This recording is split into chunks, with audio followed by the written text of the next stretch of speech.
All right, everyone, we're getting started. We'll let everyone join in gradually, but for those who made it here on time, we are so excited that you're here. My name is Clarissa. I am a co-founder of SeaBlue Collective. Lauren is also here. She's a founder of SeaBlue Collective, and Tiara is listening in the audience. This is our second ever Scientists and CEO event. We do this with Everblue, our partners, who we love, and we're so excited for you to attend this event. For those of you who have no idea what SeaBlue Collective is, we are a marketplace that we work one-on-one with small businesses to help make their supply chains as well as their products more ocean friendly. So this event is a unique opportunity for us to bring together marine scientists in the space to work one-on-one with these vendors and ask questions in a really collaborative environment. We believe that nothing is done alone, and if the research is being done in the field, it should be shared to our business owners so they can really incorporate some of this work that's being done. So we're so excited. For those of you who have never joined a webinar, we have our panelists who have video access. Those of you who are listening in from the audience, you can ask as many questions as you would like. Just go ahead and enter them into the chat box. We will keep an eye on that chat box and we'll try to ask those questions as they come. So please feel like you can participate as much as you would like to. For the vendors that are here in the audience, we are going to go around and introduce ourselves. So be ready to introduce who you are as well as your business, just preparing you for that. And welcome everyone. I am so excited to introduce to you Ellie Jones. She will be our amazing MC for the night. She's hosted this event in the past and she's incredible. For those of you who don't know what she does, she is the founder of Everblue. They are dedicated specifically to empower ocean-minded lifestyles by increasing scientific literacy. They use social media and the internet to really communicate these things, and working with them in collaboration in this event, as well as other collaborations we've had, has been such a joy. So Ellie, you can go ahead and take it from here. Absolutely, friends. Just to reiterate a little bit of what Clarissa just mentioned, we do like these webinars to be very interactive. So if you have a question at any point throughout the webinar, please feel free to either toss it in the chat if you're in the audience, or if you're a panelist, but you don't feel like raising your hand, you can raise your hand in the video, or you can throw one of the little Zoom emojis onto your screen, and we'll go ahead and call on you and get those questions answered, get those discussions rolling. As Clarissa said, my name is Ellie Jones. I'm the founder of Everblue, and I'm going to work as the moderator for our discussion today. So my goal is to speak as little as humanly possible because I want all of you to be able to jump in. I also do want to call out a couple of my Everblue team members who are joining us today. So Jenny Warmack. Jenny, if you want to wave to everyone, she's on the video screen with us here. And in the audience, we have Aaron, Leo Morgan, and Rachel. So all of them are going to be here with us. Any of them can answer questions as well. So I'm really excited to get this started. First of all, I want to go ahead and start with an introduction of all of our panelists, everyone from the research side and everyone from SeaBlue's vendors. So I will go ahead and call all of the names of the research scientists. And if you'll go ahead and just turn off your mute for a second, introduce yourself, tell us what you research and your affiliation, and then just throw that mute back on and we'll move on to the next person. And then Clarissa, if you will go ahead and after that call all of your vendors. And if you guys will do the same, if you'll just introduce yourself, tell us a little bit about your product, and then we'll get going from there with the discussion. So first, let's go ahead and start with Suzanne Brander. Suzanne, if you'll go ahead and introduce yourself. Sure. Hi, everyone. Happy to be here. My name is Suzanne. I'm an assistant professor and ecotoxicologist at Oregon State University. I research aquatic pollutants with a focus on microplastics, as well as pesticides and other contaminants of emerging concern, mostly with a focus on estuaries and marine organisms. And I've been involved over the past couple of years, also a bit on the regulatory and policy advisory side for microplastics in the state of California. So happy to be here tonight. Thank you for having me. Thanks for calling in, Suzanne. We appreciate it. Darlan, would you introduce yourself? Hey, good evening. My name is Dolan Curtis. I am the Assistant Director for Research and Innovation at the Cape Eleuthera Institute, which is located in the Bahamas. So my research focus, before I was at CI, I was at Sony ESF in Syracuse, and most of my focus was on thermochemical pretreatments of like woody biomass or biofuel production. But now that's switched a lot to mycology research. So producing of edible mushrooms in a tropical climate, as well as producing fungal-based biomaterials out of just agricultural waste, such as banana straw in the Bahamas. So yeah. Awesome, thank you. Ruben, would you introduce yourself? Good night, everybody. My name is Braxel Ruben Gomez, commonly known as Ruben. As you guys can see, my area of focus is in solid waste management. I am also at the Cape Eleuthera Island School, and I also work under Dolan, who is my direct supervisor. And I am also under the research and innovation department here. And that really just entails our waste management culture, starting initiatives such as recycling, proper treatment, habits, just really collecting data and interpreting data and trying to start a whole data collection system for the organization and eventually possibly for the country as well, given that we don't have that, and just really mitigating our risk, our waste generation, as well as proper disposal habits. Thank you so much. And our last research panelist, Bonnie, would you introduce yourself? Hello, everyone. Wow, this is a great group. I'm excited to even hear what the panelists have to say. Dolan and Ruben, Plastic Ocean Project, has done some work with fish guts that were sent to us to dissect for plastics. So we have this connection in a very fish gut kind of way.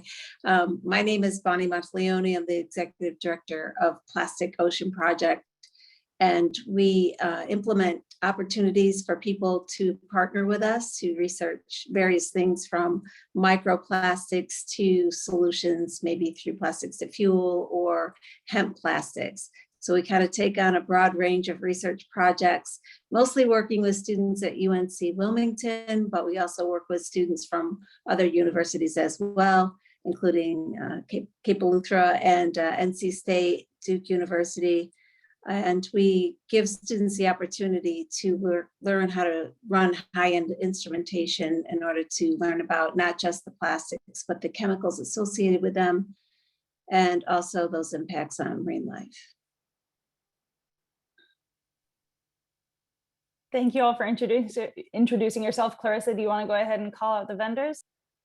Yeah, so I know a lot of our vendors have their cameras off. I'll call on the ones that have their cameras on, and if you would like to speak, go ahead and pop your camera on. Just introduce yourself and a quick intro of what you do in your business. It doesn't have to be long, but give everyone an idea of what you do. So go ahead and start, Giselle. The orange that made me stand out, right? My name is Giselle. I'm in Los Angeles, and I am the founder of Courage Camps, which is a community program that gets kids like myself from the inner city. I grew up in East LA and never even knew that surfing was for my people. So what I do is it says my internet is bad. What I do is I help bring kids from the inner city to the beaches and provide their first lesson. And for some of them, their first experience in the ocean. A lot of LA kids never go to the beach, so we're trying to change that. I also recently turned my garage into Ed Barrio Athletic Club. Due to the pandemic, we saw actually a lot of the same community be devastated by that. And so we're trying to do our best. I'm trying to do my best to teach them health, nutrition, wellness, and introduce them to some really important sports like martial arts and surfing still. That's me. And you're incredible. I'm going to go ahead and pass it off to Iwana. Go ahead. Hi, everyone. So my name is Ivana, and I'm a founder of Anawi Surfwear, a swimmer line for ladies that like to be active in the water. And we take aesthetics and functionality just as seriously as sustainability. And the line is produced and based here in New York. All right, Kristen, go ahead and take it. Hey everyone, this is Kristen. I'm the founder of Betty Butter. I make an all-natural raw butter for your body and for your hair, specifically for surfers. We're focused on full sustainability in our supply chain, as well as we're working toward, and we're almost there, completely plastic-free product and shipping. Thanks for having me. Thank you so much, Kristen. Go ahead, Monique. Go ahead and take it. Hi, I'm Monique Kofsky. I'm the founder of Butter and Live. We're based out of Brooklyn, New York.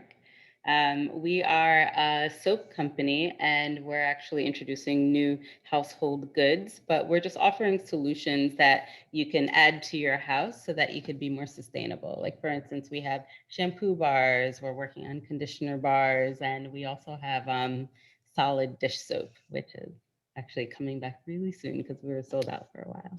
So nice to see everyone. Thank you so much, Monique. Go ahead, Peter. Would you like this? Go ahead and introduce yourself. Peter, there you go.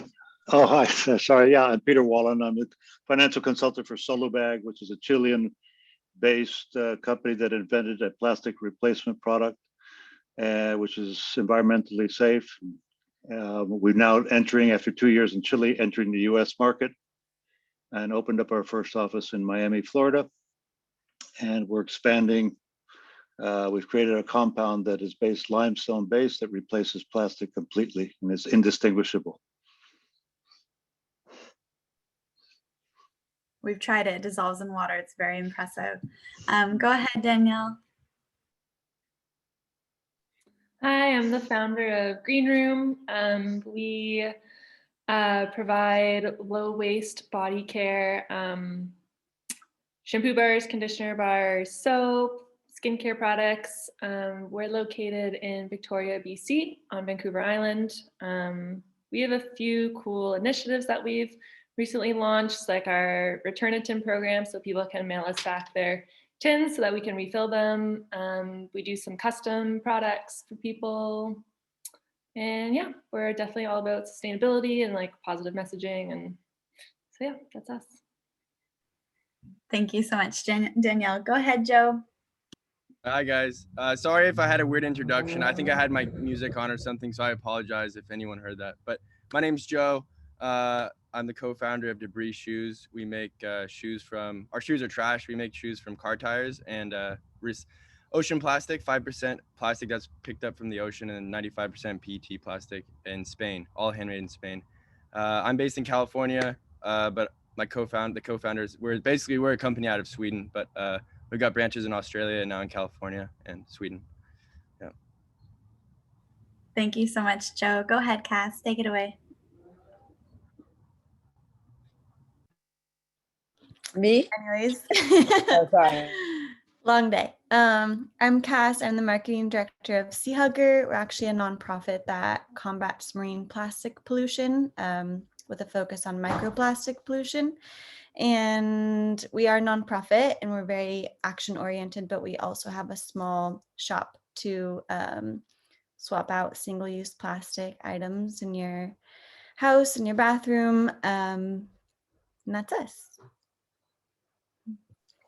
Thank you so much. Go ahead, Josette. Hey everyone, I'm Josie. I run a clean beauty skincare brand based out of Oakland with my mom. We are doing a rebrand, so a lot of things in the skincare industry that we're trying to work around is getting away from single-use plastics. It's a huge, huge problem of mine that I'm going through right now, and it's just crazy. So would love to kind of talk about that during this call. And yeah, so we're a sustainable brand based out of Oakland. Thank you so much, Josie. Last but not least, go ahead, Cassia. What's up, everyone? My name is Cassia, and I have a brand called Cassia Surf, and our focus is helping to create an end of life cycle for old wetsuits. So we have a wetsuit recycling program with our friends that are super awesome, and they make these radical, super radical yoga mats out of them. And then, gosh, yeah, we're just doing everything we can to just work with higher vibe, lower impact materials across the board in all aspects of what we do and create. So just here to learn and connect and just be a part of the conversation. Thank you so much. And with that, back to you, Ellie. Take it away. All right, wonderful. Oh, I'm already so excited just hearing about all of the different fields that you all work in. And I think we're going to be able to have a great conversation today. So we do have a couple of question categories and themes that we came up with to try and start off our discussion today. So our 4 different topics that we came up with were talking about supply chain sustainability. So wondering how business owners can make their supply chains more transparent, and what are some actions that small business owners can take to make their product design, marketing, operations, distribution, and customer service more ocean friendly. Then we thought we could talk about managing waste in shipping, packaging, and materials. So that kind of falls under the first category as well. Last time we had this Scientists and CEOs webinar, we kind of touched on consumer education and how important it is for small businesses to have some form of education for their consumers about proper disposal of their products, or just education about ocean issues in general. And under that topic as well, we thought that we could talk just about ocean awareness in general. Our first webinar was pretty heavily focused on plastic pollution, and we're definitely going to touch on that today, because I know that a lot of the people on this call were not on the first webinar. But we also want to branch out and talk about some other threats to ocean health besides plastic pollution, and how we might be able to address those using business and using industry. So that's kind of an idea of what we wanted to chat about today. So to start off with, I'm just going to throw out one of our first questions, and then anyone on the panel, one of our researchers or any of the vendors, if you have anything to throw in as well, please feel free to answer. And then we'll just kind of go from there and see what happens with our discussion. So we had a question specifically about how business owners can properly educate consumers on correct recycling and disposal techniques for their products.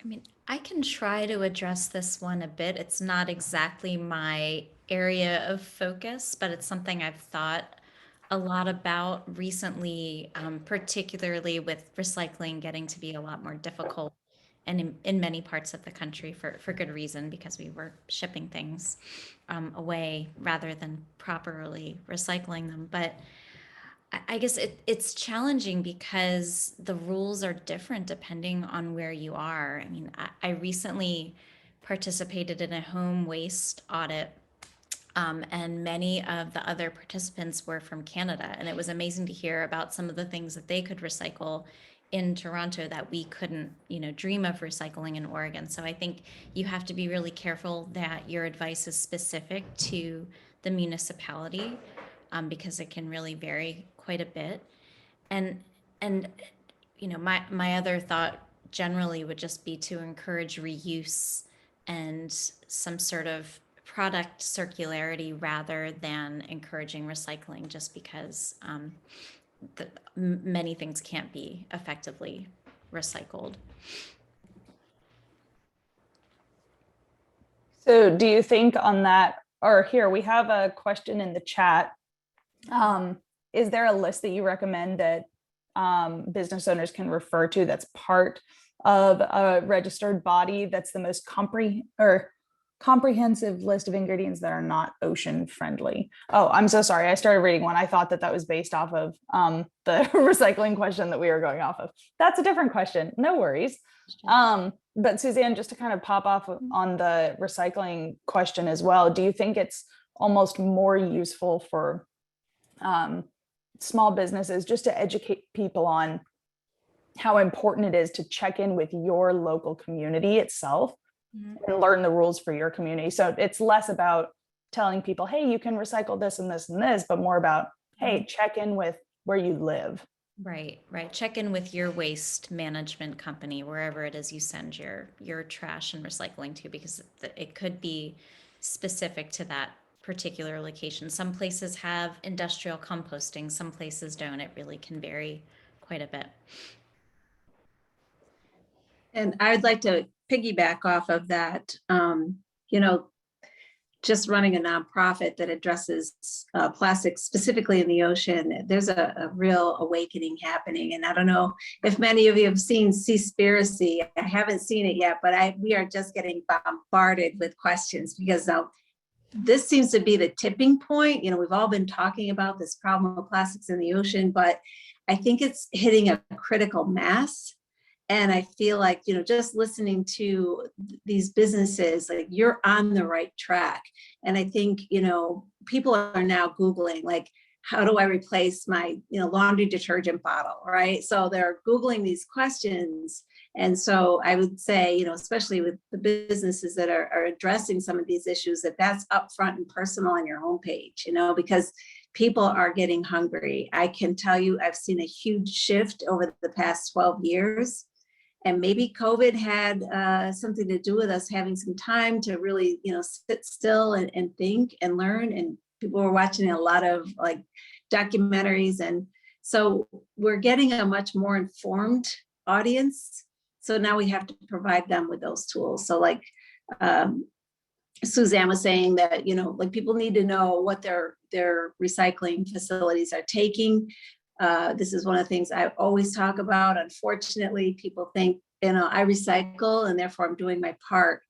And it goes much deeper than that. So I think us as educating the masses, as well as, you know, companies out there explaining how they're reducing the use of plastic, is really quintessential up front when we are talking about whether it's science or business. Yeah, absolutely. I think that's an important point to know. We're starting to get an audience, you know, that has some base level of understanding of some of the issues we're talking about, especially with issues in the ocean, with all the new documentaries and resources that are coming out. Dorlin and Ruben, I'm curious on working with the, I know Ruben, you said in your introduction that you sent me over email that you'd had some experience with solid waste management, and you both work for the Center for Sustainable Development. Do you do any kind of education there for the public on the Bahamas, on the islands, about how to correctly dispose of different products? So right now, over the past, I would say, month, we've kind of been doing a little bit more in-reach with our organization, because we've had quite a bit of turnover, you know, in our organization. So, you know, people come and go, and then a lot of that, you know, institutional knowledge or culture is lost. And so you have to kind of re-inculcate people as to the ethos of a place. So the past month and a half has been kind of an exercise in like waste onboarding. So like educating our, you know, staff and students as to, you know, going back to how what Suzanne said, like what can actually be recycled in our jurisdiction. You know, we technically the only waste stream that we can recycle in the Bahamas, at least on our particular island, is glass, and that's basically processed into like this sand aggregate. But like other materials like aluminum or like plastics 1, 2, and 5, I mean, they do collect them. This organization collects it, and then they buy it from us and ship it off to the US or wherever else. And then anything else, like other non-recyclable plastics or biohazardous waste, is basically incinerated, unfortunately. But that's just the nature of like our small municipality, that is the systems that we have. So a lot of that has been educating people as to, you know, being more conscious consumers, like considering the life cycle of products and the fact that we live on an island. So, you know, when something gets disposed of, we don't have much space So we have like hundreds of miles to dispose of waste. So I think a lot of that is educating people on what's actually recyclable, trying to meet our campus goals of being zero waste. And it has been very difficult because we are trying to address like habit changes. Our country does not practice recycling. It's just single stream waste. So it's literally getting to like the core of people's behavior that at this particular campus we recycle or we sort waste at least. So yeah. Also to add to what Dalton is saying, like you said, as a nation, single stream waste is just what we're used to. It's what we're culture. It's our culture, unfortunately.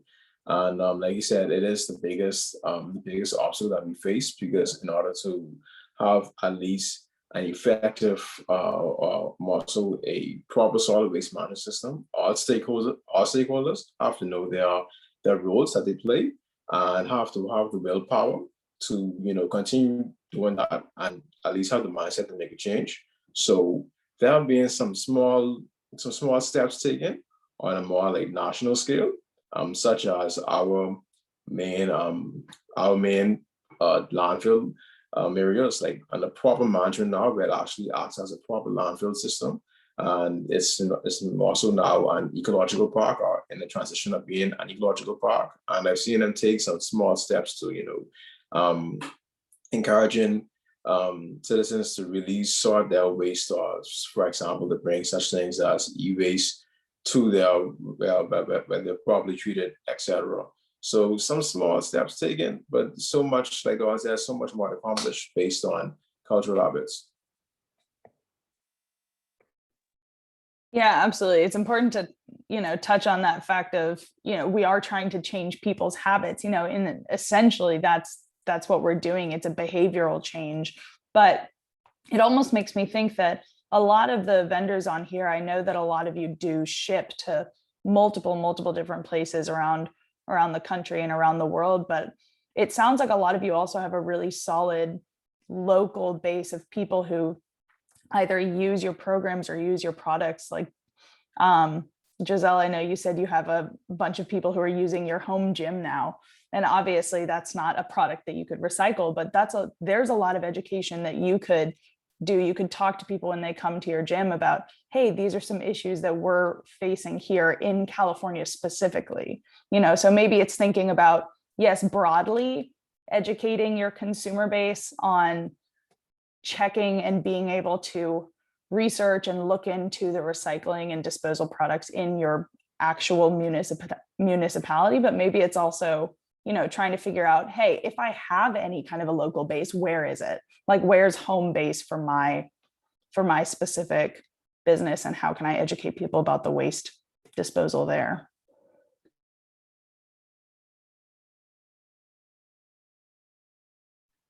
I actually have a question. I'm curious, I don't know if anyone has any insights on this, but I'm curious if you would compare, sustainable materials that are getting recycled or composted versus a circular economy model. What are the trade-offs between both? And is circular economy really that much better, or are there are there hidden pitfalls that we should be aware of? I don't know if anyone wants to talk about that.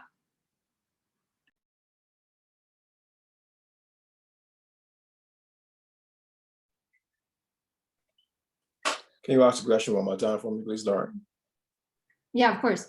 The comparing recycling waste materials. So for example, shipping mailers that are paper or made out of recycled plastic or are compostable versus having a circular economy business model where the consumer ships back their containers, for example, and will refill them. Cassia, did you want to add to that quickly? I know that she popped on for half a second. Sure. Yeah, it was more of like a comment and a question. It's not sustainable to be shipping things everywhere and also to be sending things all over the place, right? So just from hearing everybody's comments and just kind of like also we've been speaking about like, okay, the compostable mailers. Well, it's compostable if it also ends up in for the most part, a commercial grade composter. If it ends up in the trash, it's not compostable. So I think there's also an opportunity to educate people. Okay, like if you have like a commercial grade composter, this is compostable and it needs to end up in that kind of compostable unit. I live in Culver City and we're very fortunate that our green waste is actually compost, and they let you know everything that you can put in there. And I think that that is an awesome step forward, and they make it pretty easy to see. That being said, knowing that I do have a compostable unit that is commercial grade, I have access to getting something that is compostable, where for some people it doesn't make a difference if they don't have access to that. So it's just kind of more of a question and a comment on that, as well as us as individuals and business owners, how imperative it is to ask our local organizations, either where we're living and or where we're doing commerce and all the above, to really give us local access to doing this, because shipping things to another place doesn't really make it sustainable, and it's also somebody else's issue. So I think, like, also as business owners, we pay taxes for cities and we pay taxes for these things. So it's also like up to us in some ways to really ask for that and advocate for that. So just a comment and suggestions, and also like, how can we create like an organization together to support each other to get those initiatives pushed through?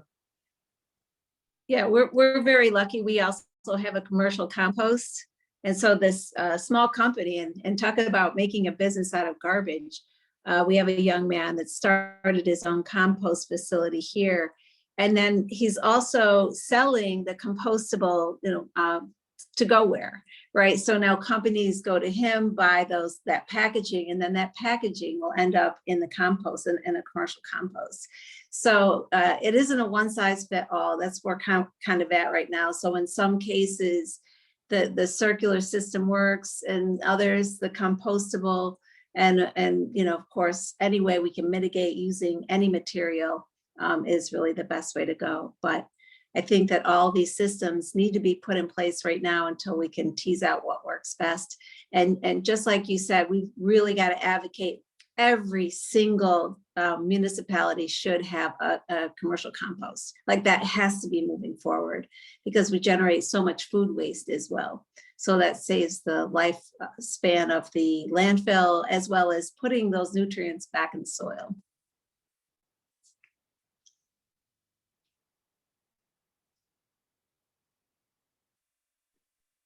Bonnie, I also think that for those of you who aren't aware, I actually live in the same city as Bonnie. And I think that our commercial composter that we have here, it's almost a really great model of how well those systems can do. I mean, he started it, and it's the only one in the whole city, at least that I know of right now. And it has done so well because there's such a market here for it.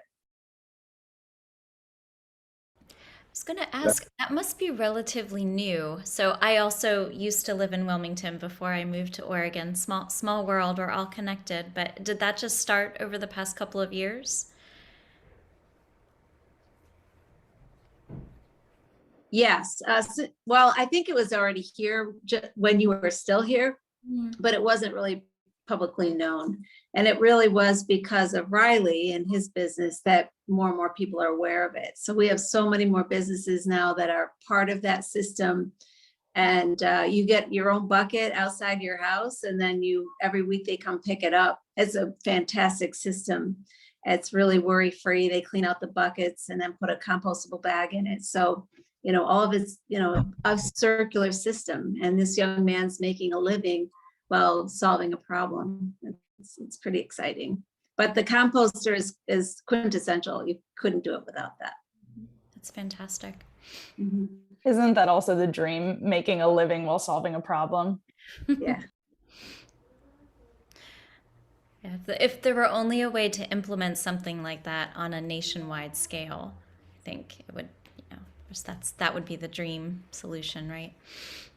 Yeah, and I think that, I didn't catch her name, but that was her point. Like, we all need to be a voice for what we need in order to have the right things in place in order to create that circular system. So that was a very good point. Ruben, did you have a point?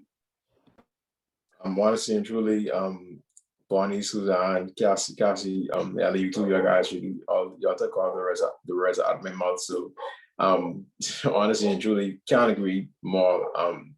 Being really being fairly new to the whole solid waste management industry, but at the same time appreciating and knowing the change that is needed in terms of the global culture towards waste and more so its effect on climate change. Really, not much people realize like how improper waste management really affects climate change as well as our ocean systems. And from a country that doesn't, like I mentioned earlier, doesn't take proper solid waste management serious, I can appreciate such things as a commercial composting system, whereas it plays into the whole idea of the circular economy versus that linear economy, which really is the feeding us as time goes on, and really working with an organization and a person in the form of Darlin, who day after day tries hard to educate persons on that system, because you can have the system and you can have things in place, SOPs, everything. But then if persons aren't educated in terms of the purpose of it and how it works, then it's like a dead system. And that's one of the main obstacles Starling and I have faced since me coming out. I'm sure prior to my time that really have tried to defeat us. But at the same time, it's just really, like I said, having that willpower to just make that change and keep on going day after day. So we had another, oh, Clarissa, were you going to say something? Oh, I was just going to address the question in the chat, which I think you're about to do. So go ahead. I wasn't. I was going to address another. We had another question that just kind of ties along with the compostable and recycling. So we can jump to the question in the chat after this. But we had a question that was submitted before the event tonight, where people were wondering, in terms of shipping, when you're shipping your products, is it more ocean friendly to try and use paper shipping products? So boxes, and I don't know if any of you have seen, it's almost like the paper confetti that people use to pack different boxes. Or is it more sustainable to try and find businesses that are making actually compostable products? And I say actually compostable as in like in a commercial composter, like products that will be able to be composted. Do we have any thoughts on what's more sustainable or what's a better choice? I could chime in a little bit. I mean, even though I do research, so I mean, it's funny because in the Bahamas, most things that we consume are shipped to us, right? And so, like our institution, like our purchase system, a lot of things we get from like Amazon or like, so it's shipped, and we end up having to deal with like the plastic packaging and like the tape and the styrofoam inserts and all those, packaging peanuts. But for like business owners and as people who actually receive a lot of those packages, um, I think it's more so the packaging, it's more sustainable to focus on like the packaging probably more than the product itself, because in terms of volume, most of the volume is actually just the packaging. And so on, like fortunately, like our institution, like we have a way to like recycle this paper either into like a substrate to grow mushrooms or to compost it. So like paper packaging, although people might say it may not hold up compared to like plastic or whatever. I mean, we get boxes or shipping from California and we live in the Bahamas, and it basically lasts on a cargo ship. But I think the paper, like, I mean, they do hold up pretty well when you compare it to like non-sustainable or like non-renewable packaging inserts.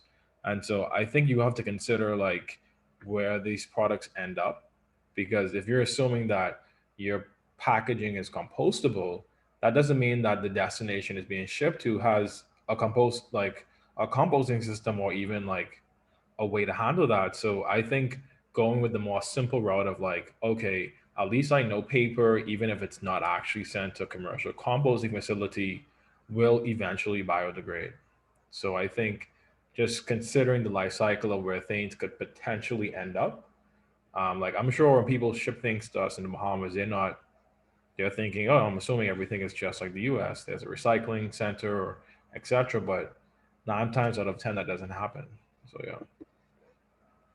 I actually have a little bit of an experiment going on in my backyard composter right now because I recently bought something that came in a plastic bag that had printed all over the bag. This is compostable. You can put it in your home composter.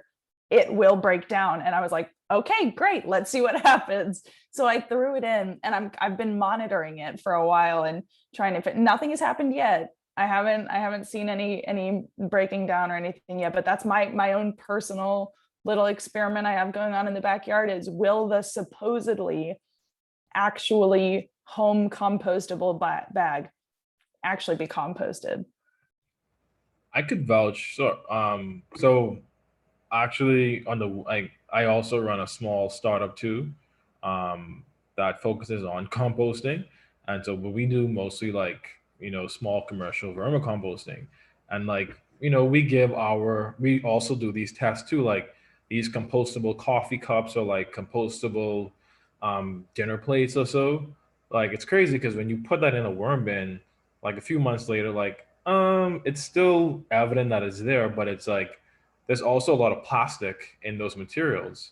And like even though they might put something like polylactic acid in those products and call it compostable, I mean they still remain months later. If you were to compose something in a regular aerobic compost pile, that should be gone in a month. With these things, I mean, we come back 6 months later and it's like the shell of obviously the product is gone, but like all the materials are still left there. Like, I mean, I can only vouch or think that some of those plastics that they're using are either like maybe PLAs or like a blend of non-compostable things. So yeah.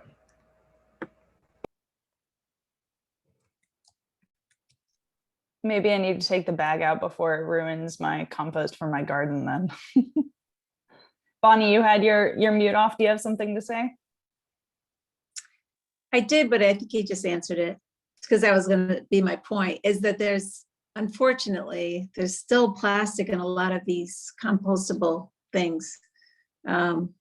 So I think doing a little experiment on your own is really important because then you can really figure out what's working and what isn't. That's one of the other things that Plastic Ocean Project does as well. In fact, we're working on a facility where businesses can send their products, their sustainable products to us, and then they can be POP certified.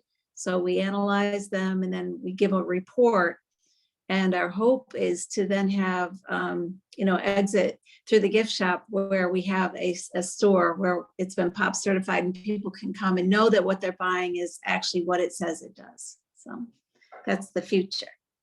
Yeah, I remember there was a research paper back in 2019 by Richard Thompson and a couple other authors that was looking at bags that said they were biodegradable, but they don't often actually break down. They actually put it in these big systems that simulated oceanic conditions.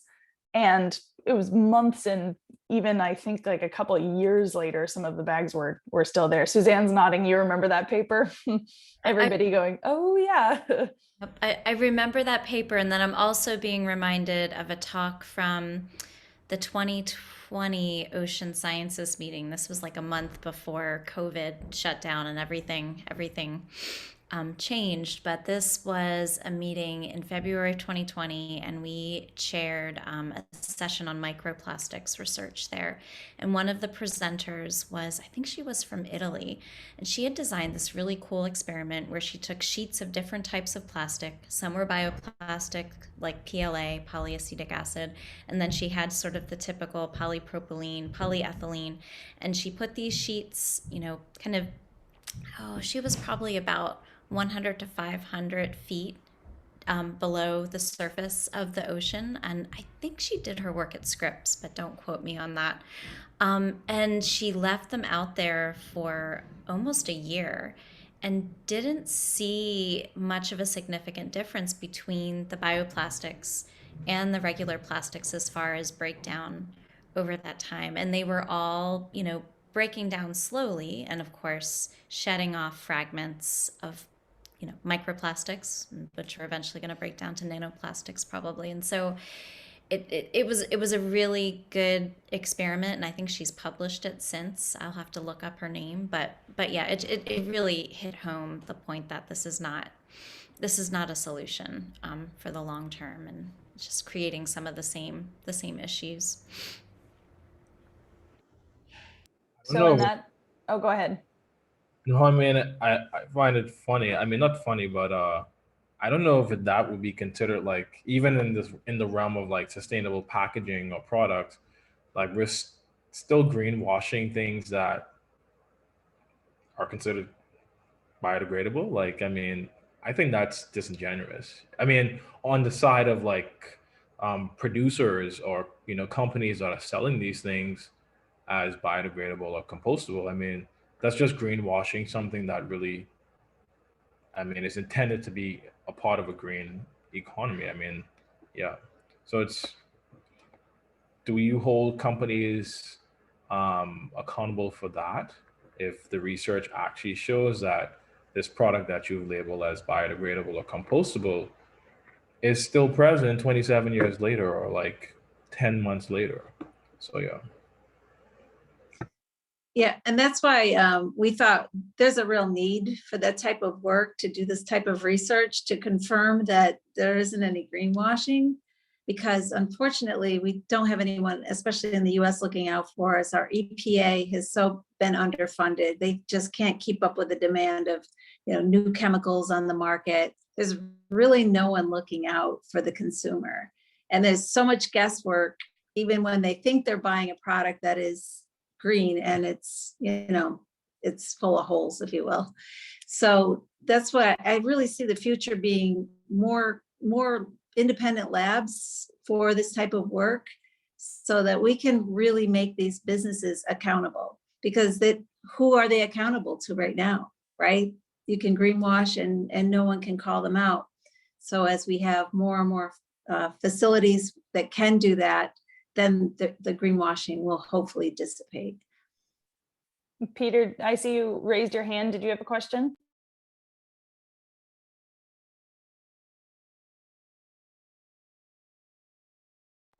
Oh, Peter, I think you're still muted. Are you here? Wonderful. Unmute. No. Can you hear me or not? No. You can hear me? Okay. No, in Chile, for example, they banned plastic about 2 or 3 years ago.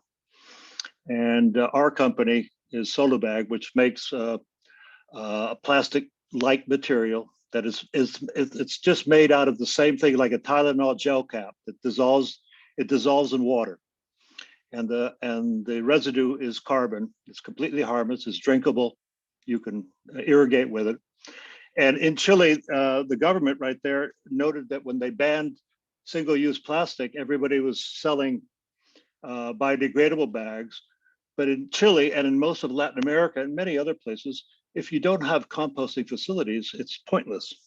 And so they passed a law prohibiting biodegradable bags in Chile. So we've now brought this product into the US market. And one of the big things we're doing is we're working with Amazon to replace bubble wrap. And it dissolves in water. The hotter the water, in hot water instantly, and then we calibrate it to how long you want to use it for. We make doggy bags and garbage bags and all things like that. It's just now entering the market, and you'll hear more about it at some point, but it's a partial solution to the plastic issue. Yeah, that's really fascinating to hear about how Chile just decided to, they banned plastic bags, and then everybody started coming out with biodegradable bags, and they're like, nope, down with that too, because they realized that there weren't systems to be able to actually dispose of it. Right. What about styrofoam? I see styrofoam everywhere and it pisses me off. Mm-hmm. Peter, do you work with styrofoam at all? No, right now what we do is we do film, we do all the bags, the grocery bags, all those types of bags. We do fabric bags, which are reusable, sort of like the Walmart bag that has a handle and it has its name on it. That is a reusable bag that you decide when you want it dissolved. If you want it, you use it 5-10 times, you just put it in water. It'll take a week to dissolve in normal water, or if you want it instantly, you just put it in hot water. And we also do rigid. We're doing toothbrushes, straws, everything, and it's all calibrated by the temperature. And the applications are endless, really, like that. But we have so much demand for this that we're trying to sort of.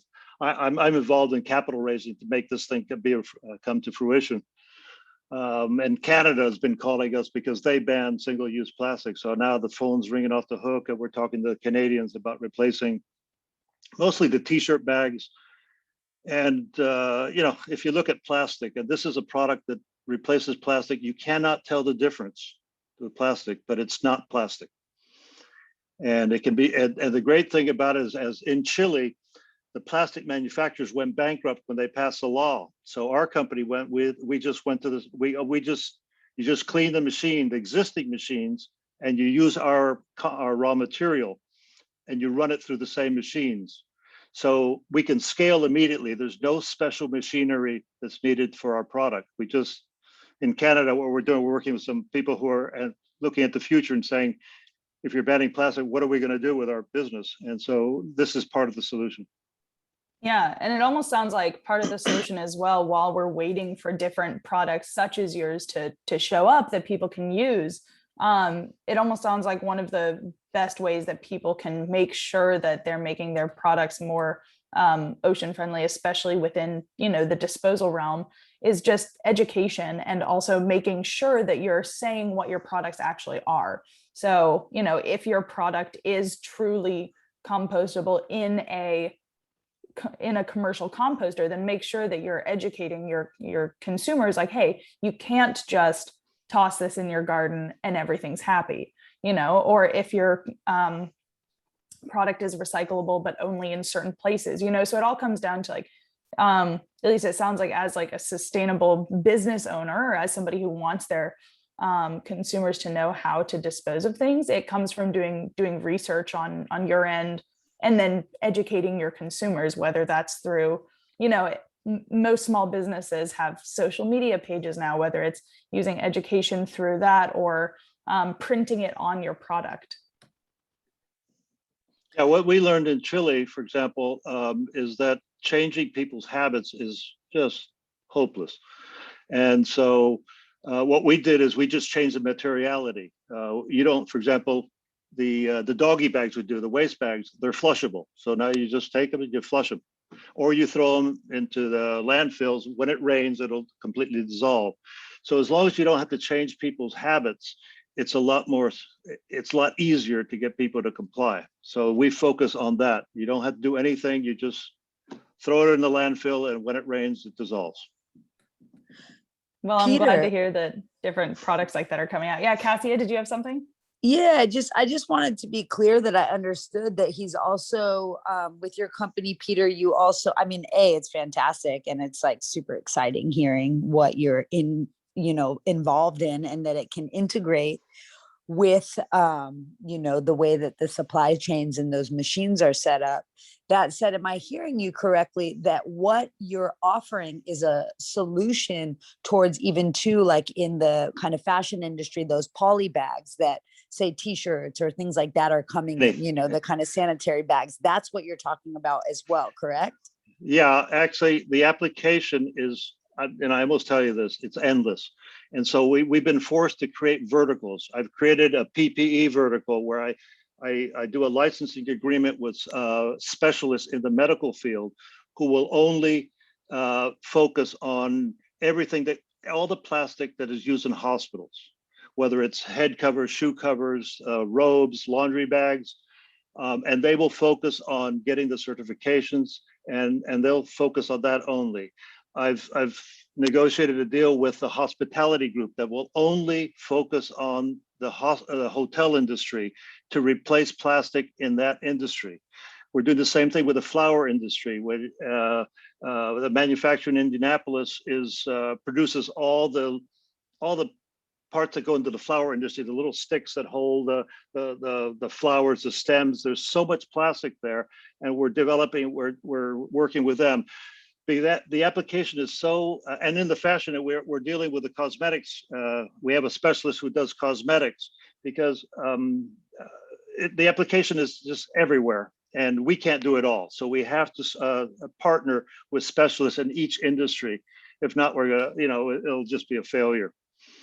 And can I get your, is your contact details in the chat? You wrote the website. Yeah, I just sent you the website. Whatever chat, you can get a good view of what we do and how it works. And then, that'll explain it pretty clearly. And if you Google SoluBag or dissolvable bags, we're the only name that comes up because we've patented everything. And there's nobody who dissolves anything in water that's plastic-like. Amazing. Thank you for all you're doing. We're working with them. Peter knows this, but we want to try to get some mailers made for SeaBlue vendors. That would be super ideal because I know that in terms of margins, it's really hard and sometimes expensive to have sustainable mailers and everything. So this is a really easy solution that is cost effective. So we're working on that. Peter, if you don't mind, can you talk about the cost points for a second? Because as Clarissa was saying, it's also super important to have materials that are accessible and almost the equivalent price to what we are used to right now. And yeah, SoluBag is doing a lot. Yeah, we're not as cheap as the single-use plastic. I'll give you an example. If single-use plastic costs $1.50 a pound, our product costs $2.08 to $3.2 a pound, and biodegradable is 3.7 to 4.2. So we're more expensive than the plastic, and we're cheaper than biodegradable. But then you have to factor in the marketing costs, because the greatest success we've had with major like HEB in Texas is they've done ads that just show they have the bag. They show the little thing, how and it basically draws the client to the stores. So there's you close the gap of cost by taking the production costs and adding the marketing costs, and you get pretty close, but whatever. And volume, as we expand and bring the manufacturing from China and Chile and El Salvador to the US, volume will probably, but will never be as cheap as probably, but people in California and New York and Canada, they don't have a choice. So it's either paper or I don't know what. So Peter, would people then put them in the compost, a commercial compost? Is that what the end of life would be? Yeah, you could do it. All you do is you throw it in your garbage, and as long as the garbage goes to a landfill, and the landfill is open to rain, it'll dissolve. And you could throw it in. You can throw it in a river. You can throw it in the ocean, and it will dissolve. The movement of the water will make it dissolve faster. If it's a little piece of water, a little bit of water, it'll take longer. So it's all been proven. We have all FDA and SGS approvals, and it's a remarkable list. And I've been in business for over 40 years, and I'm an investment banker. And it's the first time I have a transaction that is meaningful, to tell you the truth. So it's pretty exciting because nobody says no to it. And we're talking to Target, to the little guy on the corner, and to Target and all the big boys, and Walmart. So the key is it has to be dissolved in water. Like it won't go away unless, okay. Water, it's got to be in water. Yeah, it's a water. So you have to there's certain applications you have to be careful about. And basically we have hot water compound and cold water, because you don't want a grocery bag that if it starts raining and it hits water, it dissolves. So we adjust it. We make them hot water and cold water. So we adapt the product, the compound, to the use of the product. Cool. Mm-hmm. Well, we're all ocean people here, so we have to have the water component, right? So Clarissa, since we've got about 20 minutes left for our discussion, do you want to go ahead and finally go back to that question that we've been, Josette has been so patient with us as we've kind of hippity hopped around her question, but if you want to go back to that and we can chat about what she wants to know. Okay, yes, of course. I know that I think we answered Adrian's question about the limestone plastic. I think Peter covered that, but I want to answer Josie's question in terms of Is there a registered body that certifies ingredients as ocean friendly or not ocean friendly? And this is kind of the nightmare of organizing all of these different functions, but that is the question. Does anyone want to take that? Well, I had I guess a question based off of the question. Josie, when you talk about ingredients, are you talking about ingredients for what compounds specifically?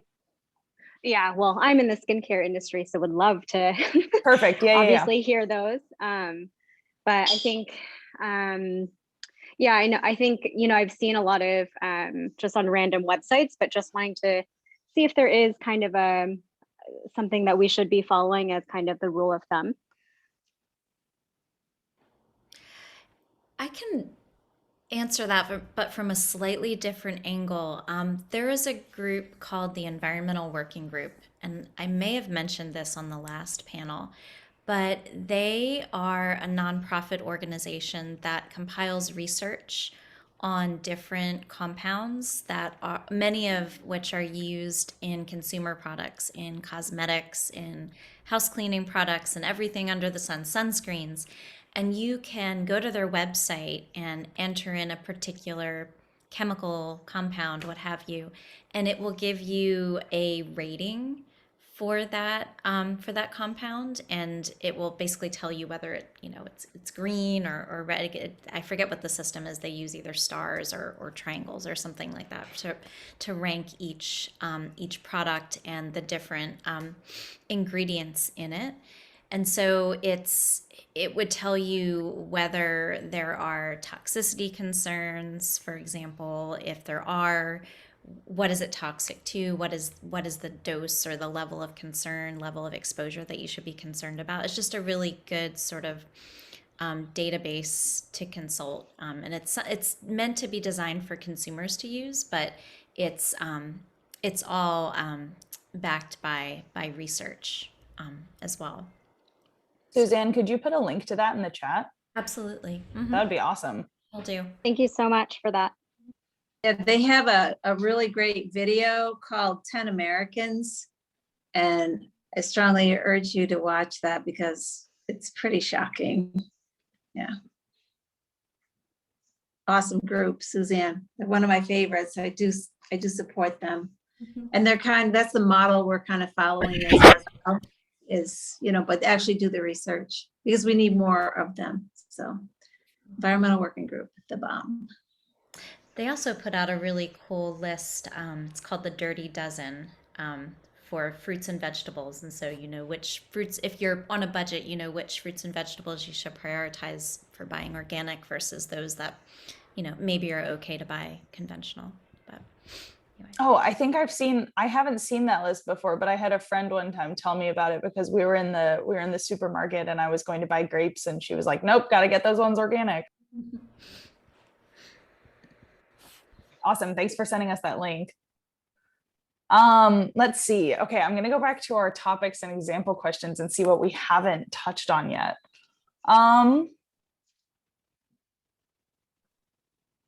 So we had a question submitted before today's webinar about washing and microfiber release from clothing.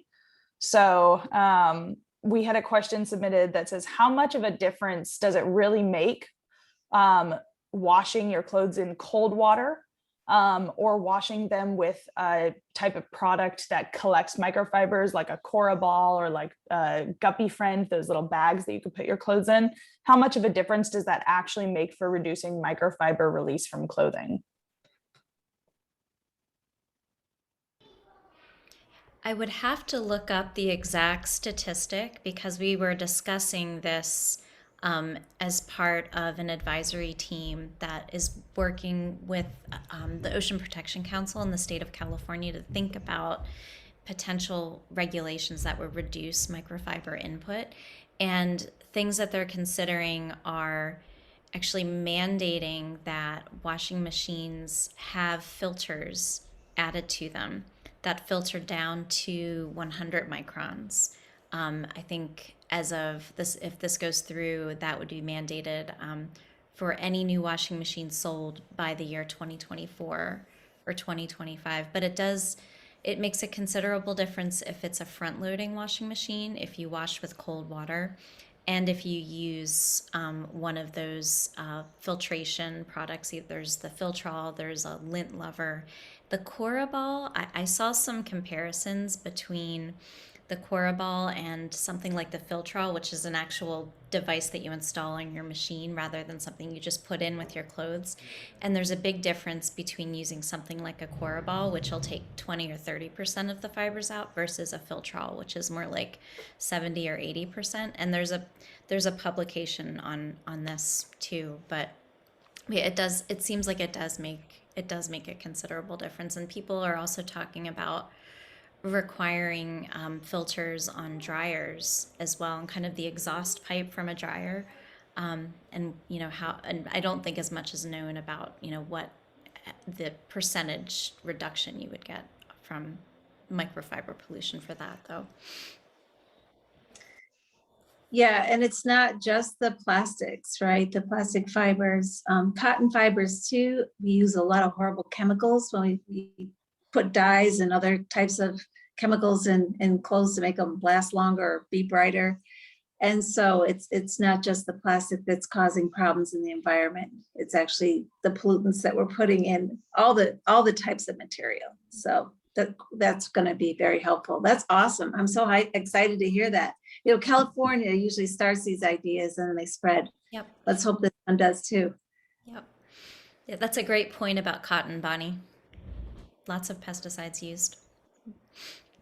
Yvonne, I know this was your question. Do you want to follow up with anything that you also want to ask? I want to open this up to you if you'd like to take it. Hi. So yes, thank you so much for taking this question. So this is really helpful. I would love to get a link potentially to that publication just to kind of find out a little more about it, and potentially also educate customers. This is one of the, I feel, biggest issues that I'm facing right now, because doing swimwear you have to use synthetic fabrication. I don't think there's a way to go around it. So I am worried about how much does that affect pollution in the oceans. And also another question, as far as that is, maybe that's not really significant, but us being in the ocean, using the polyester and potentially nylon fabrication, does that shed anything while we are in the ocean? Any micro or nanoplastics? Is this something we should be concerned about?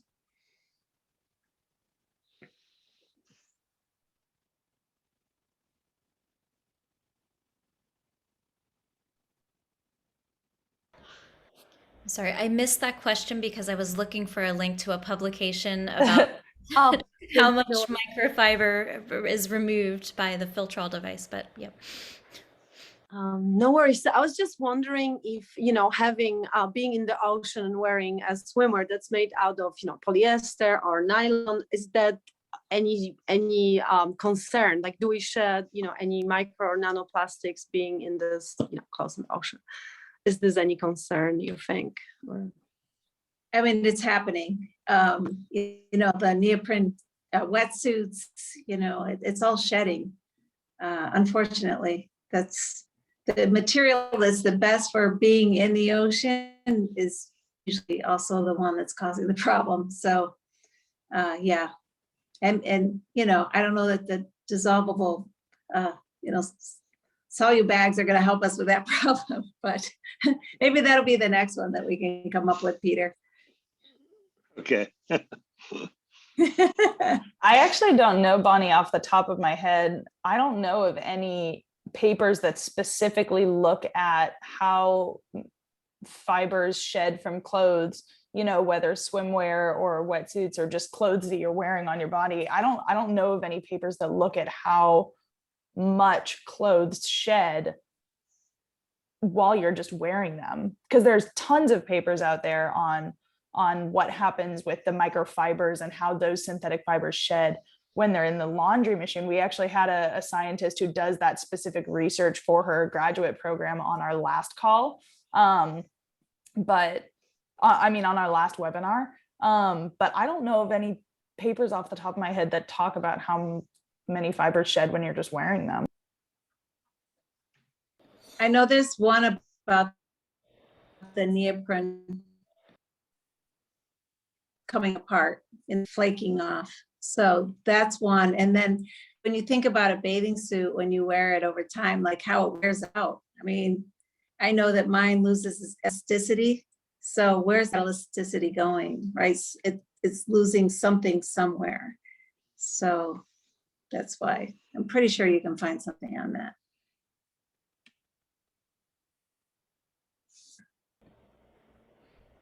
I feel like it's something we should try to measure in the lab because, you know, everyone has to be religious about wearing cotton lab coats and cotton clothing, and it would be interesting to compare like a month of doing that to a month of, you know, just wearing polyester or whatever it is you want. But then we'd have to research for a month, so that would be hard. But. For real. And you know that the work that Sam Athey's doing right now, she's looking at the difference between synthetic versus cotton. And that she says the work she's doing, she's seeing a lot more breakage with cotton than she is with the synthetic. So another monkey wrench in the whole system, right? And for those of you who weren't able to join the last call, Sam Athey was one of our science panelists. So hopefully we can, she had a meeting during this webinar, but she's excited about joining some of the next webinars as well. Lauren, did you have something to add? Yeah, I wonder, are there any studies on using virgin materials for spandex, nylon, etc., versus using making those materials out of recycled plastic, so ocean plastic or PET? Is there, I don't know, is there any durability difference between the two of them? Maybe not. Suzanne, I know right now your lab is doing a little bit of research on the tire wear particles, but that's not necessarily the tire wear particles as they're being created into other products. That's just tire wear from the particles on the road altogether. Isn't that correct? It's tire wear from another lab that we collaborate with has literally purchased a tire and is shredding the tread of the tire and then grinding that into smaller particles to kind of mimic what happens in the field, but we're not necessarily collecting particles from the field or the exact ones that would be used in products, but probably similar.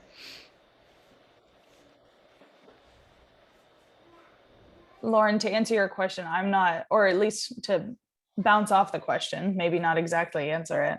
I know that I've seen a lot of people questioning, you know, when it comes to creating products, what's the impact or what's the effect of taking recycled products, or, you know, all of these organizations that are taking trash out of the ocean, which is incredible, and then turning it into other products. But like, how does that actually contribute back into the whole microplastics stream, because you're taking all of these products and then essentially trying to boil them down into another product? But I again don't know off the top of my head any papers that specifically look at that. Bonnie, have you seen any with Plastic Ocean Project? No, I can't say that I have. Maybe that's a good point of research to go off of. I always come up with all of these research projects in my head, and then I remember I have no funding. It's a really good question and concern, and it makes me think about the 4 bath toys we have that are made, you know, I purchased them because they were made from recycled products, but of course they're going to end up, you know, I can't recycle them again. So they're just going to end up in the waste stream. I think it's a good middle ground, though, until we come up with different plastics or different, I mean, not plastics, but different materials to replace plastics. It's a good middle ground to be able to figure out, okay, we have all of this waste out in the ocean. We might as well do something productive with it until we come up with a better option. Yeah, Ellie, we had this discussion once, and I know Clarissa, that's like one of her questions is like, but we're still making these products out of plastic. But as you said, Ellie, once, at least you're giving it one more life cycle, and you're avoiding creating new virgin plastic for that particular product for that one time. So it's at least something, but I mean, I know there's going to be some solution that's going to be better than that. I want to take this opportunity really quickly to open it up to any of the vendors that are still in the audience. If you have any questions that you either didn't submit or weren't answered as a part of this overall webinar, feel free to kind of ask those questions if you'd like before we end it. Also, I should have honestly done this sooner, but we'd love to take a quick screen grab for marketing purposes so we can kind of share this small community we've created. So if those who are on, if you wouldn't mind just popping on your video really quickly, Lauren will do the screen grab. Oh my gosh, Josie, you're like out and about. I love it. All right, Lauren, you count us off when you're ready. Okay. 3, 2, 1. Perfect. Thank you. All right, passing it back to the vendors. If you have any questions, go ahead and ask them now. Josie, you had a question in the chat. If you feel free to, if you want to talk, go for it. Yeah, that'd be amazing. So like I told you, I'm really trying to get away from single-use plastics in the skincare industry, which is really hard. So something I've been looking into is bamboo lids that don't have any type of plastic on the rim or anything. And so I just wanted to kind of hear your thoughts as people who have been in the industry for a long time about bamboo and how eco-friendly, not eco-friendly that you think it is.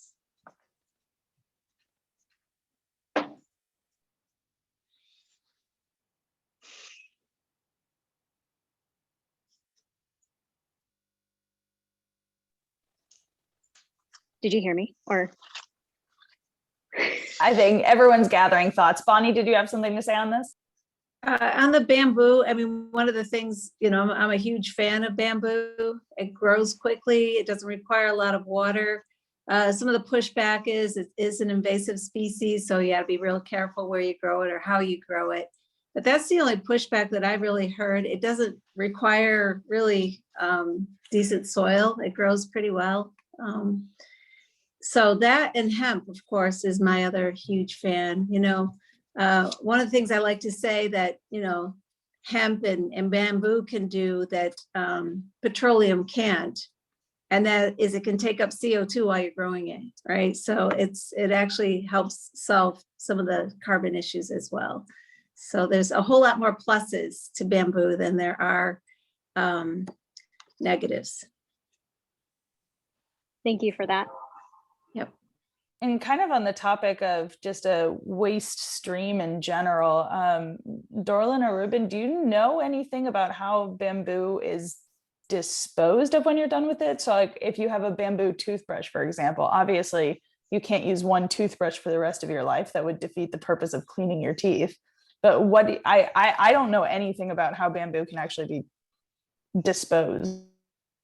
Honestly and truly, Ellie, I actually don't know either, and I'm glad you raised that question so I can conduct my own research into it as to how it's disposed, like disposing disposal practices now, and probably like other alternative solutions to that. So I'm pretty sure Darlin may have had an encounter because he's very well versed in this field. So go ahead, Darlin.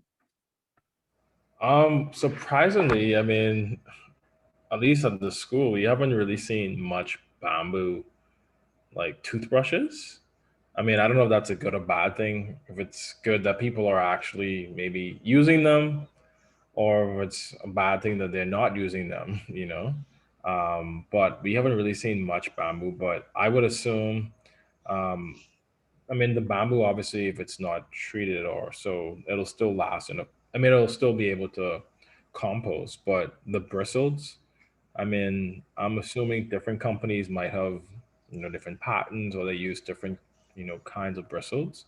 So I guess it really depends on what is the bristle material made out of. If it's plastic, or if it's also like some kind of plant fiber or natural fiber, I would say probably the best course would be to compost that. I mean, obviously, some people consider that biohazardous waste, but I think that's probably the more environmentally sound way of disposing of like bamboo toothbrushes or basically just lignocellulose, like wood. So yeah.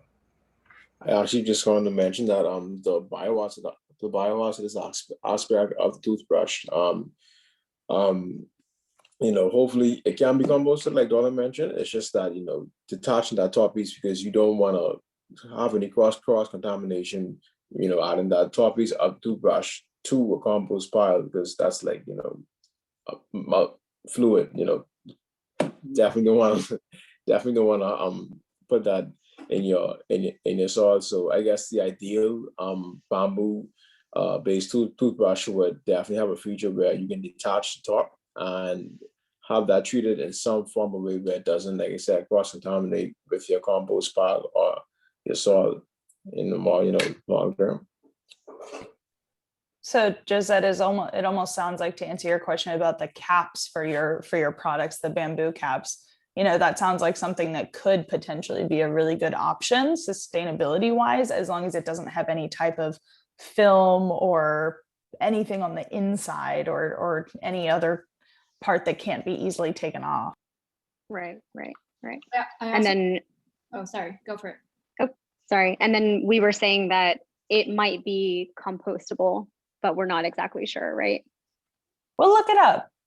I think one of the main questions that we, need to hold suppliers also accountable for is to really give us the full transparency on how this bamboo, for example, this bamboo is treated, whether there's fillers in there, because I think there's also some bamboo that there's plastic fillers in there to make it more durable and lastable. So then again, that is not compostable. So I think it's really important to fully understand what bamboo you're talking about. Good point. Thank you. All right, I barely noticed how late it was into our webinar already, but do we have any last questions? I don't know if it was a question or a concern, or maybe just looking for a point of, I guess, advice. So, I mean, we still, especially in the Bahamas, and also being someone that produces like food or like, growing crops, I think one of the biggest things that we encounter, especially for small farms, is like sustainable packaging for that. Like if, for example, in the Bahamas specifically, like if someone's growing like lettuce or fresh greens, like most grocery stores will like they don't want to take things like heads of lettuce, they'd rather it be packaged. But it kind of leaves the farmers in a awkward position because then the only option that's probably economical is plastic. So I don't know if there are things that um, like I mean I've done some research to look at more sustainable packaging, but a lot of those things are for a small farmer, the volume at which they would sell those units, you have to probably buy at minimum like 100,000. And most times they come from like New Zealand or Australia. So I don't know if that's something that you all might have some familiarity with. I think that's a bigger thing. Like on top of like finding sustainable packaging for skincare, I think food is also. I mean, besides food waste in general, like the whole food industry is like, I would say, especially doing waste audits, most of our plastic waste is coming from food packaging. So yeah. I remember coming across a similar issue in an island in the one of the British Channel Islands, and they were, they were so tiny that all of their food, almost except for dairy because they had so many cows on the island, all the rest of their food was shipped from elsewhere, and so they had this huge plastic pollution problem simply just because they had to feed people who were living on the island. That's something that I don't personally have any kind of experience with, but if anyone else wants to speak to that. Peter, I wonder if Solibag has thought about food packaging at all, and if that might be something that you could go into in the future. Yeah, we're dealing with, if you're familiar with Bimbo, it's one of the largest manufacturers of bread. We're doing bread, the bread bags, and even the little clips that keep your bread, or even they sell 1 billion of those or use 1 billion of those a year. So the use of plastic is massive. And one of the things we've done, which is really important for the islands, is we've created a replacement for the gallon of Tide, the jug. We basically take these little strips, a little strip, just a little square.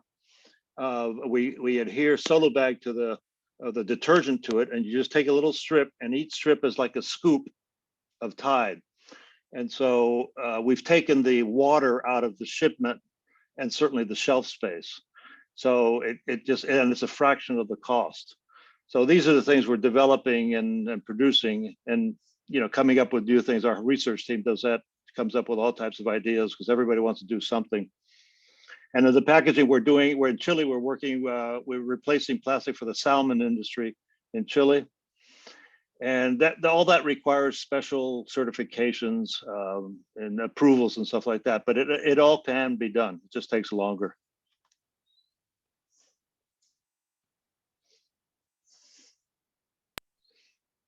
That's so exciting to hear about, that you have so many different applications and places that we're going. I'm almost really excited to start to see that name pop up everywhere in the US as well. I think it will. We'll see. Definitely in the Bahamas. Fingers crossed. Begging you in the Bahamas, please. We are begging you, hands and knees, everything begging you. Another plastic waste product that I hadn't really thought about, but if you think about it, every time you buy a glass jar of peanut butter or pickles or whatever it is, it has one of those plastic seals around the lid. Yeah. Could we replace that with something soluble too? That would be great, because they're just so many of those. You're going to be busy. Yeah, we're doing it Callaway. We're replacing the plastic teas so they dissolve on the ground and don't hurt the lawnmowers or whatever.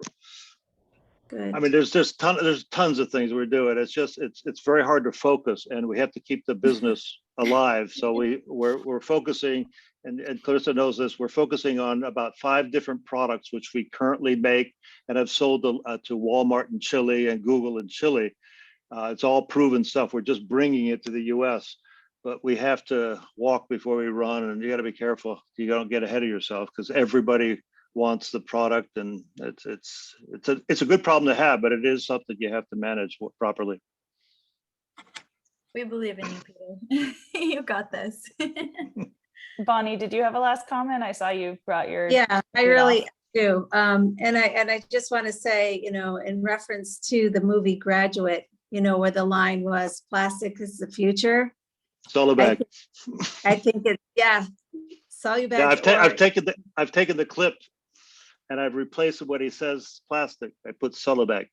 No, incredible. But I want to take it one step further, and it's the non-plastic is the future, and all of you are part of this movement, and it really makes me happy to see many people figuring out how to make a difference and make a living. Mm-hmm. And there's a world of opportunity out there, and I try to encourage our young people that when there's a lot of problems, that means there's a lot of solutions, and you all are really good representation of that. So Ellie, thank you for inviting me again, because it really makes me hopeful, and you're the solutionaries, and it's great to be a part of that. So thanks. Yeah, thank you, Bonnie. And thank you, everyone, all of our research panelists, all of our vendor panelists from SeaBlue. Thank you all so much for getting to call in today and have this really awesome discussion. I love getting to run into so many different points of discussion where we get excited about things that might come for the future. And we also run into things where we say, I'm not sure about that. Let's look that up, because it means that either way, we're working in a forward direction. And like Bonnie said, I'm just really excited that I get to know all of you and work with all of you. The only last thing I have to say is keep an eye out for the next Scientists and CEOs webinar, because we're planning on holding a couple more of these throughout the rest of 2021. Clarissa or Lauren, do you have any last points to add? No, I mean, this was another wonderful event. I'm so inspired by each and every one of you. Thanks to all of our SeaBlue vendors for attending this evening. Your value add is more than you think. And I really appreciate everyone just taking the time to be in this space, because it's really our collaborative work that's going to make the difference. We can't, the rising tide raises all boats, and this is what we are. So thank you all. Thank you. Appreciate the opportunity. Wonderful. Thank you all for calling in.